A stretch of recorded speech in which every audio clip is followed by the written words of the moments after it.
যে মাদক আমাদের সমাজের জন্য যেমন ভয়াবহ, ঠিক পাশাপাশি আমাদের তরুণ প্রজন্ম সহ পর্নোগ্রাফি এক বিরাট ভয়াবহ আসক্তিতে পরিণত হচ্ছে।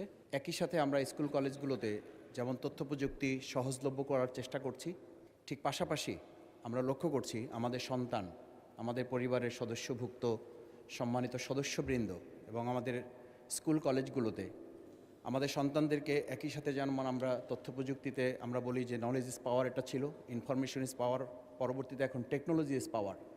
সেই টেকনোলজিতে গোটা বিশ্বে আমরা মাননীয় স্পিকার লক্ষ্য করছি যে সেটাকে একদিকে স্টেট সিকিউরিটি করা হচ্ছে আর একদিকে সোশ্যাল সিকিউরিটি ডেভেলপমেন্ট করা হচ্ছে, কিন্তু একই সাথে আমাদের দেশে আমরা লক্ষ্য করছি এই পর্নোগ্রাফি সাইটগুলো বন্ধ করা, রেস্ট্রিক্টেড করা এবং আমাদের প্রজন্মকে রক্ষা করার জন্য যে সামাজিক উদ্যোগ গ্রহণ করা, এই ক্ষেত্রে তথ্য প্রযুক্তি মন্ত্রণালয়ের এই বছরের যে বাজেট, সেই বাজেটের যা নির্ধারণ করা আছে তার মধ্য থেকে এই প্রজন্মকে মাদকের মতো করে এটা থেকে এই অভিশাপ থেকে বাঁচানোর জন্য কার্যকর কোনো পদক্ষেপ আমরা গ্রহণ করতে পারছি কিনা এবং ভবিষ্যৎ পরিকল্পনাটা আপনার মাধ্যমে মাননীয় মন্ত্রীর কাছে জানতে চাচ্ছি। মাননীয় স্পিকার, আপনাকে ধন্যবাদ। মাননীয় মন্ত্রী।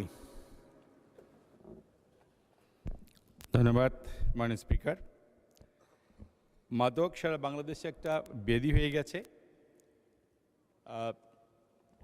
আমরা প্রত্যেক দিন মাদক নিয়ে যে অবস্থা দেখছি সারা বাংলাদেশে, এটা আমরা সবাই ভীত সন্ত্রস্ত।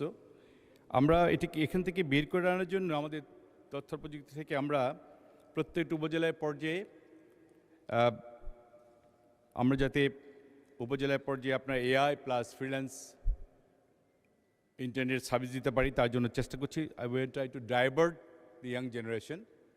এবং আমরা উপজেলা পর্যায়ে ট্রেনিং একটা রুম নিয়েছি, যেখানে ছেলেপেলেরা এসে তারা নিজেদের ট্রেনিং নিয়ে তারা সেলফ সাফিসিয়েন্ট হবে।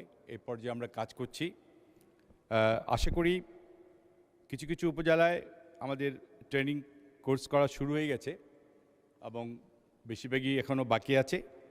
আমরা উপজেলা পর্যায়ের একটা উপরে 4-5 তলা 6 তলা এরকম রুমগুলিতে সেই ট্রেনিং কোর্সগুলি করার চেষ্টা করছি এবং ইনশাল্লাহ আমরা যদি এইভাবে এই পর্যায়ে যদি ছেলেপেলেদেরকে ইয়াং জেনারেশনকে আমরা অ্যাট্রাক্ট করতে পারি, তাহলে হয়তো এই মাদকাসক্ত যারা আছেন তারা একটু ইয়াং জেনারেশন বিশেষ করে তাদেরকে আকৃষ্ট করে ওখান থেকে বের করার চেষ্টা করব। ধন্যবাদ মাননীয় স্পিকার।